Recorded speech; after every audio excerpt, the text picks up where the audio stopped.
Welcome back. A couple days ago I started working on some knife scales for a knife that my buddy picked out. I was able to cut the scales out, give them a rough shape, cut the pins, and then epoxy this together. This epoxy had about 2 days to cure, which is more than enough. At this point what I'll do is I will give these scales a much better shape and then start doing a final shaping with the sandpaper. So thanks for joining us. Please hit the like button, please subscribe, and watch out for more videos. What I like to do to really give the blade a lot of protection is I like to put a couple of blocks of wood around the blade, and then I'll put the knife into the vise. If I didn't do this, I risk damaging the blade, and I have so much wood hanging around that it's not that big of a deal for me. So I'm just going to take my saw here and start my final shape. I'm just trying to follow the old contours that I had marked out here. And if I feel that I'm hitting metal, I know that I'm there. Just a matter now of cutting this down, and then I will get the sandpaper out. I might use the palm sander. I do not have a disc sander. I wish I did. Eventually I will, but I do not have one yet.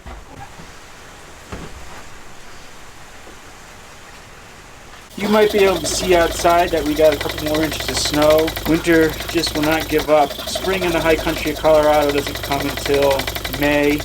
After I get this pretty well cut out, I might get the rasp out and just use that to help me shape, and then the sandpaper.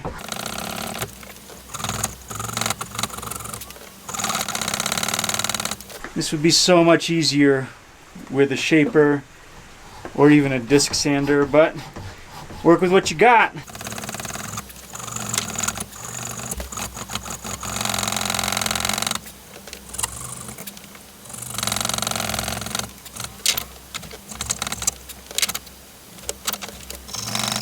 I'm pretty much just setting the blade on the top of the tang and running it down. It's okay if I ding that tang up just a little bit. It's all going to get sanded out later.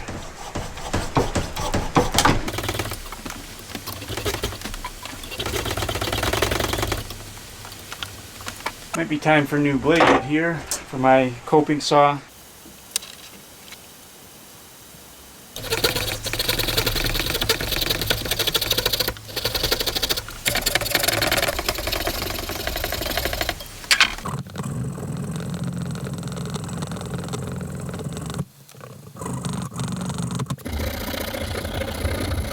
Nice thing about the rasp is it works really, really well on that epoxy.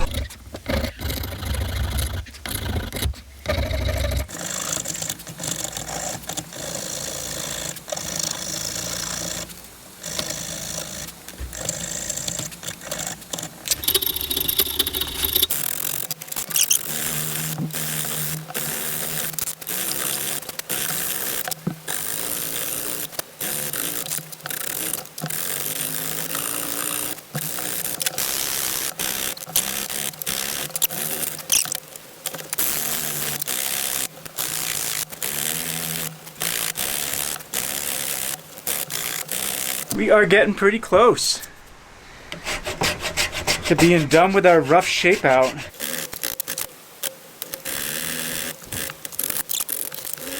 Might just try to break all these sharp edges down a little bit.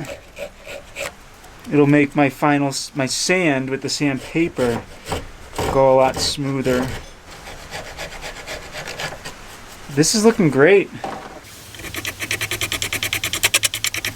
I had filled the throng tube with some wax in hopes that the epoxy wouldn't get in there, and it looks like it did a pretty good job. I think I'll still have to drill it out to clean out any remnants of wax or epoxy that are in there, but I mean, this just looks fantastic. You may be wondering what grit sandpaper I've been using. I start off with a pretty rough grit at 60 and then work my way up to maybe 320 or 400, depends on the wood. This wood I might go up to 400. I think it's really going to make that grain pop out and be really, really beautiful. It's just now a matter of patience and going slow, and I'll work my way up here to a finer grit. I'm still just on 60 grit. I'm almost ready to get down to my next, maybe 120, 150. We're looking a little chunky on this side. I might rasp a little more.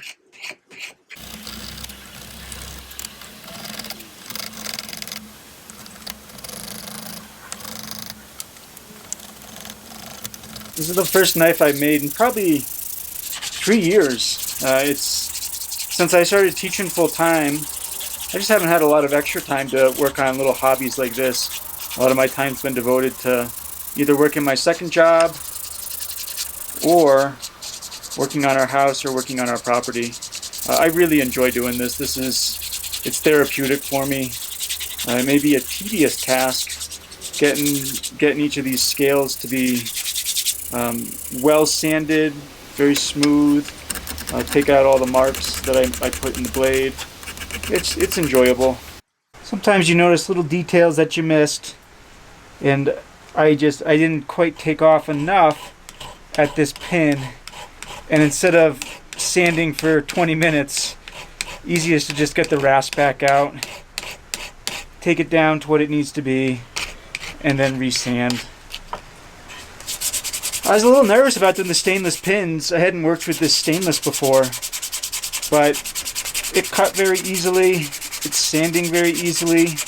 Not quite as easy as the brass, but it's not as hard as I thought it was going to be.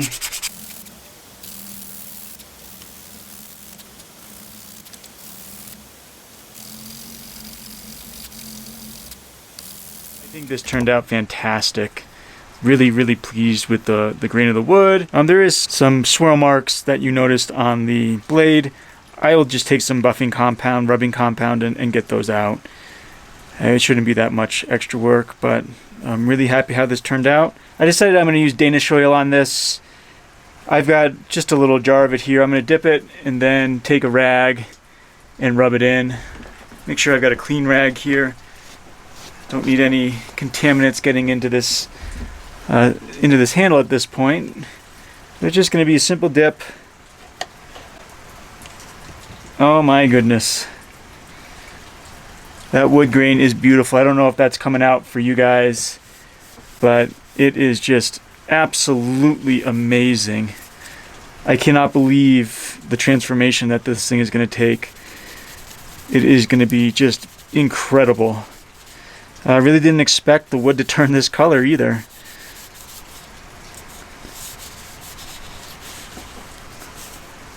Wow.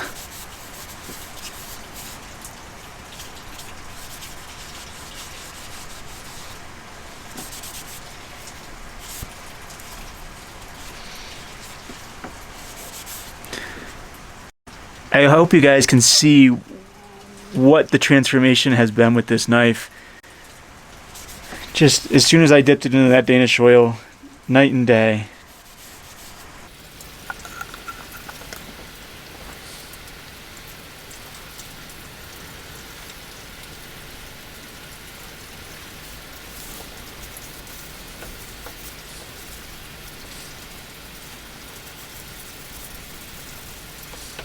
Probably should throw some gloves on.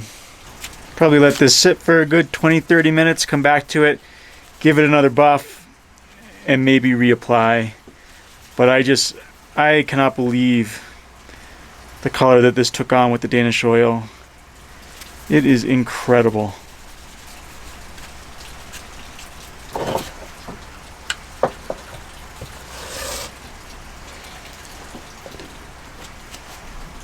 And what I'm going to work on today is polishing out these scratch marks from the knife building process.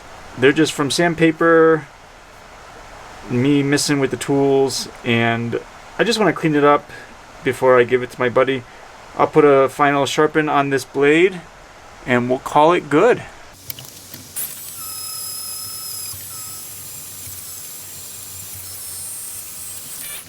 My Dremel probably sounds a little sick because it is. It was my dad's Dremel. It's probably close to 30 years old, if not a little bit older. And it's certainly seen better days. That seems to have helped out quite a bit.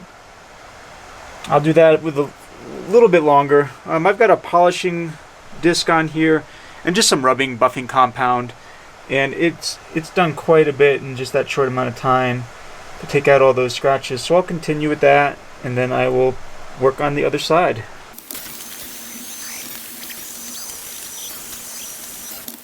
You can't see on camera, but it's snowing again. Middle of April, and we're getting another good snow. I think so far there's about 4 inches of snow on the ground, and it's forecasted to get about the same amount throughout the day today. We'll see if that actually happens. I don't know if I have the confidence that it will, but it's definitely snowing. I'm going to try a coarser buffing compound. I move it up to a black just to see if I can get those scratches to come out a little bit quicker.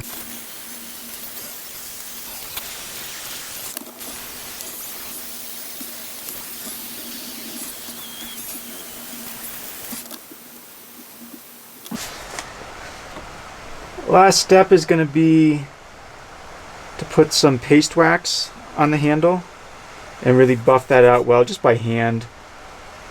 And then I may strop the blade one more time just with my leather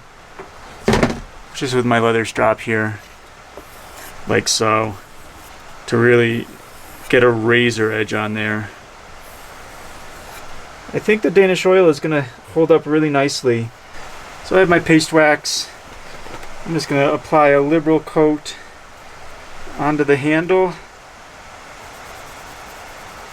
Buff it really, really well. And I think I'm going to call this good. Ooh, it is just absorbing that paste wax. The wood really likes it.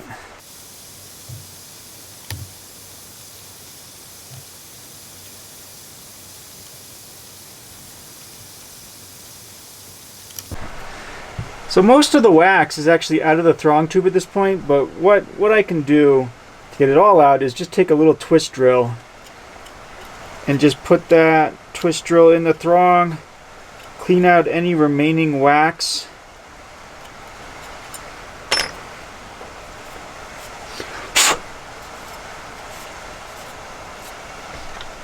That trick worked out really, really well for me.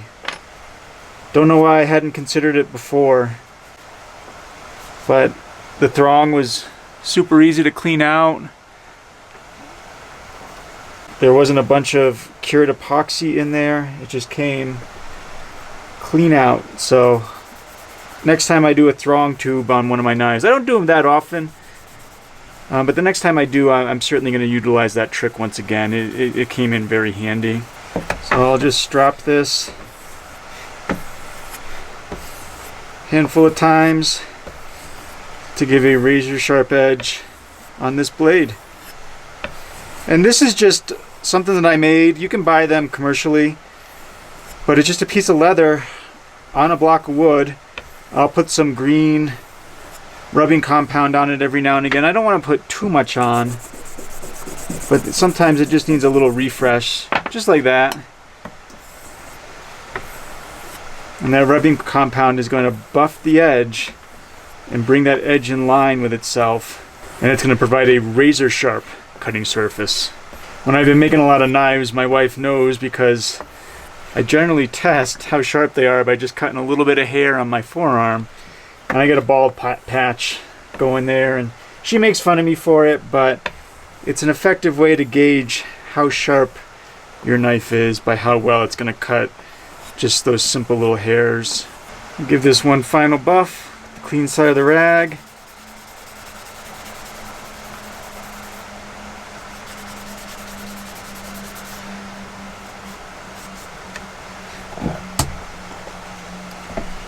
There we go. Finished product. I think the sheath really accentuates the color in the handle well. This project turned out really, really well. So thank you so much for watching. If you liked the video, please hit the like button. Please subscribe to see future videos.